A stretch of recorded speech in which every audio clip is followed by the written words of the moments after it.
right? I learned a lot from people with that kind of experience. What is the Quran actually doing here? It's amazing. The Quran is saying life experience will teach you what? Wisdom. And when Allah says, Allah gave Dawud alayhi salam wisdom, isn't that what He said? He's telling us Allah gave Dawud alayhi salam life experiences that taught him a lot about how people work, how society works, how business partners work, how families work. And that is actually part of the wisdom he's using to understand cases, to understand human behavior. You see what I'm saying? This new short series is based on the findings of Dr. Saqib Hussain in his PhD thesis, Wisdom in the Quran, which was summarized and presented by Ustad Nu'man in front of a live audience. The link to the full paper is in the description.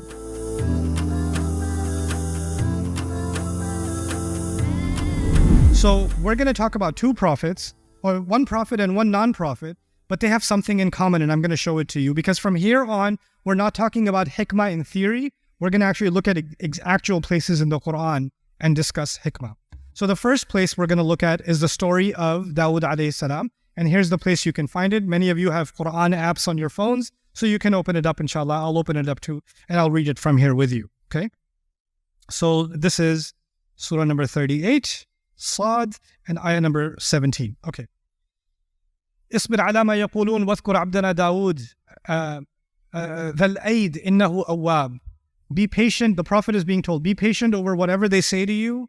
And remember our servant Dawud, who had might, he had the one of great might, he kept coming back to Allah. إِنَّهُ أَوَّابٌ إِنَّا سَخَّرْنَا الْجِبَالَ مَعَهُ. We subdued, we overpowered the mountains along with him. يُسَبِّحْنَا بِالْعَشِيِّ وَالْإِشْرَاقِ. They used to praise Allah. The mountains used to praise Allah along with him in the night and in the morning time. وَالطَّيْرَ مَحْشُورًا. And the birds used to gather around for him. كُلٌّ لَهُ أَوَّابٌ. They used to keep coming back towards him. وَشَدَدْنَا مُلْكَهُ. This is the part we're interested in now for this discussion. And we strengthened his kingdom. وَآتَيْنَاهُ الْحُكْمَةَ. And we gave him wisdom. Because our discussion is hikmah, right? Allah says we strengthened him, his kingdom, and we gave him wisdom. وَفَصْلَ الْخِطَابِ. And we gave him decisive speech, powerful speech. Okay, now that Allah has said He's given him wisdom, He's going to tell us a story about him. And I'm not going to go into the details of that story, but I'll give you the gist. Dawud alayhi salam was in his quarters, and Allah says, هَلْ أَتَاكَ نَبَأُ الْخَصْمِ. Did the news of the arguing groups come to you? إِذْ تَصَوَّرُوا الْمِحْرَابِ. The Dawud alayhi salam was a king, and kings live in castles.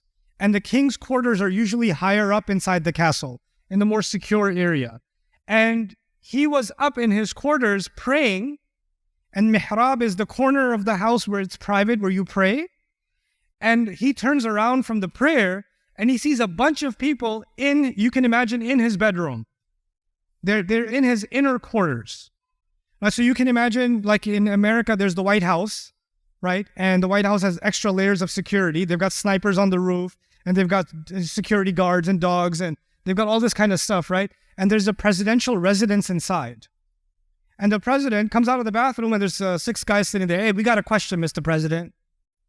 Like, if somebody made it through all those layers of security, what does that mean? They're going to kill you. How could they get through all those layers of security and be inside your presidential bedroom? You understand? So he turns around and he sees these people. إِذْ دَخَلُوا عَلَى دَاوُد. They came into Dawud's company in the mihrab. فَفَزِعَ مِنْهُمْ. He was terrified of them. He was shocked. Like, what's going on here? Right? And by the way, Dawud alayhi salam is not just a king. He's a military leader. And military leaders have enemies. And if they see someone just inside their private quarters, they know this is going to be an assassination attempt. So they say, لا تخف خصمان بغى بعضنا على بعض.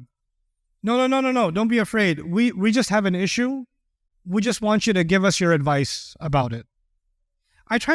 One of the ways I think about the stories in the Quran is I try to place myself in that situation. So I imagine I finish here and I go back to the hotel I'm staying at, and I go in the bathroom of the hotel, wash up, come out of the bathroom, and there's 8 of you sitting on my bed. Ustad, I didn't get a chance to talk to you there, but my cousin works at this hotel and we have a question.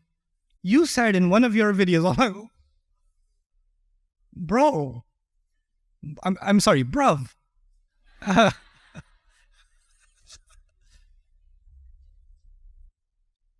You see how shocking that would be, and how, like, right now, I'm not thinking about whether or not to give you the right answer. I'm thinking about whether or not to kick you out of my room, call the police, or run. But the thing that's not on my mind, make yourselves comfortable, guys. No, it's okay. It's okay. Yeah, sit there. Yeah. No, put your shoes there. Yeah. I never liked that suitcase. Okay. So he says, وَلَا تُشْطِتْ وَهْدِنَا إِلَى سَوَاءِ الصِّرَاطِ. They say, could you judge between us? And don't give us a bad answer. That's what they say to him. لا تشطت. Don't give us a nonsense answer. And then they say, guide us to the right path. This is my brother. He owns 99 sheep. I only own one of them. وَعَزَّنِي وَقَالَ أَكْفِلْنِيهَا. He says, give me that one you have also. وَعَزَّنِي فِي الْخِطَابِ. And he keeps yelling at me. He keeps intimidating me. He talks to me in a bullying way. Azza means to have power over someone. So he uses his power. 99 sheep means he's wealthier, means he has more servants, he has more influence, and he uses that influence and talks down to me and says, just give me your sheep, man. Come on, what are you going to do with it? If you were good at the sheep business, you wouldn't have one, okay? Just give it to me. It's better for you. And so he keeps bullying me. By the way, let me give you a new version of this. There's because I just came from Pakistan, so I saw this. There's people, they build these housing complexes, housing communities, gated communities, right? Like DHAs or whatever, right? And they'll build like 5,000 houses. And you're outside these communities with the gates and the security guards and the machine guns, and you're in Pakistan. You know what that means? You're on the highway going this way. There's a guy on a bicycle going this way. There's a guy on a rickshaw going that way. There's a truck going this way. This is the highway. Right, but it's truly a freeway, right? I understood the meaning of the word. It's free. It's a freeway, and then you walk through those gates, and all of a sudden you're in California. The streets are clean, everything's prim and proper, the roads are paved, people are observing traffic laws. There's malls. There's people who think they speak English. There's all kinds of stuff. I went to some of those restaurants just to hear what they think is English. Yaar, what the hell, yaar? Like, I love it. It tastes better than the food.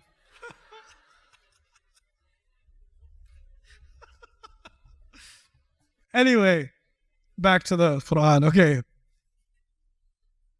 Now, what they do is they build these housing developments, and there's one guy who owns this old, ugly little house in the middle. And he doesn't want to sell. He doesn't want to sell his property. So you know what they do? They build all around him. And he can't even get to his house.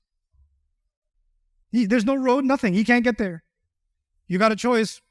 You could just sell it. Because we're going to build them all there. We're going to build whatever there. You know what that is? You've got people that are very powerful. They have a lot of money. And then you have someone who owns something, but he doesn't have power. One has 99, the other just has what? 1. And the ones that have 99 can bully the one that has 1. And that happens in Pakistan. That happens in America. That happens in Australia. That happens in Canada. That happens in the United Kingdom. It happens in Germany. It happens all over the world. Sometimes governments do this to citizens, right? Sometimes business partners do this to other business partners. Sometimes big business does it to small businesses, doesn't it? And so this is a scenario that happens in the world of business all the time. Now listen to the words of Dawud alayhi salam, and I'll get to the point. He says, Dawud alayhi salam says, I'm only quoting a part of it that's relevant for our discussion. وَإِنَّ كَثِيرًا مِنَ الْخُلَطَاءِ لَيَبْغِي بَعْضُهُمْ عَلَى بَعْضٍ. Actually, a huge number of people that are mixed together in business relationships, they end up doing wrong to each other. Okay? And from the context, you can tell who does wrong to who. The one who has more ends up doing wrong to the one who has less, right? And the one who has the power to intimidate ends up bullying the other. And this happened, khulata, actually also means people that have lives connected to each other, like family, right? So in families, for example, there's the dad and he has 6 sons, right? And one of those sons is wealthier or more powerful or politically connected, and the other sons are not. Or 2 of them are more connected, the other 4 are not. And when time comes for the inheritance, you can almost guess who's not going to get their share, right? Because the ones that are connected are going to just take out the ones that are not connected, or they're not going to get anything, right? So this kind of thing plays out. And Dawud alayhi salam says, a lot of times people that are mixed with each other, they end up doing wrong to each other. Okay, this statement that he makes. And then he says, إِلَّا الَّذِينَ آمَنُوا وَعَمِلُوا الصَّالِحَاتِ وَقَلِيلٌ مَّا هُمْ, except for those who believe and do good deeds, and how few they are. Meaning, a sign of people who truly believe and do good deeds is they don't mess with business deals, right? And he says, how few they are. This statement of Dawud, think about it. This is Allah explaining what hikmah looks like. Allah just said, Allah gave Dawud what? Hikmah. Now people came to him and said, this is our case. And before he judges the case, he says, listen, this happens a lot. But this idea that this happens a lot, where did Dawud get it from? Did he get it from revelation, you think? Or did he get it from dealing with lots of cases? He dealt with lots and lots of cases. He's a ruler. He's head of Bani Israel. He deals with them all the time. He sees many, many, many cases. He's a judge. If you talk to experienced judges, they've seen a lot of stuff. You know, some of the most insightful conversations I've had in my life are with military generals and judges and lawyers. You learn a lot from those people. Like, I just tell them, so what have you learned 50 years sitting on the bench? He goes, you can't learn that in a 30-minute conversation. I said, there's always a start. Let's begin. Give me something, right? I learn a lot from people with that kind of experience. What is the Quran actually doing here? It's amazing. The Quran is saying life experience will teach you what? Wisdom. And when Allah says, Allah gave Dawud alayhi salam wisdom, isn't that what he said? He's telling us Allah gave Dawud alayhi salam life experiences that taught him a lot about how people work, how society works, how business partners work, how families work. And that is actually part of the wisdom he's using to understand cases, to understand human behavior. You see what I'm saying? This is actually an incredible case for wisdom. Now, before this, you might think wisdom is something that comes from Allah. Wisdom is something spiritual. Wisdom is something, if you pray a lot, it will come to you. Though that's the spiritual meaning of wisdom. That's there too in the Quran. But in this passage, there's another dimension of wisdom, which we almost think is secular. It's not even religious, it's secular. What is it? His role as a judge, he's seen people do messed up things. And it's taught him a lot. It's taught him a lot. What does that do for a student of the Quran like myself? You know what that does? When I'm studying something in the Quran, I'm studying, for example, there's ayat about divorce. We're going to talk about the ayat of divorce tomorrow a little bit, because they mention wisdom in them too. That's going to be a fun conversation. I'm going to leave right after that. But anyway, but the reason I brought that up is when you look at the ayat or when you look at, divorce cases, and you look at divorce judges and what they have to go through, they have to actually look at real life situations and learn from them. So when I'm studying the ayat of divorce, I actually talk to divorce attorneys, I talk to marital counselors, I talk to psychologists, I talk to people that experience divorces, right? Because they have wisdom that I need to understand these ayat. What kind of wisdom do they have? Life experience. That is an acknowledged form of wisdom in the Quran itself. Through the example of Dawud alayhi salam. Dawud alayhi salam's wisdom is actually life experience. So what I'm saying then is, the Quran is very broad in its definition of wisdom. And we're going to go through each one of those examples of wisdom, highlights a new picture for wisdom. So your grandparents have a lot to teach you from their life experience. The elders in our community are banks of wisdom that nobody's utilizing. What did you learn from your life? And we're not taking advantage of that.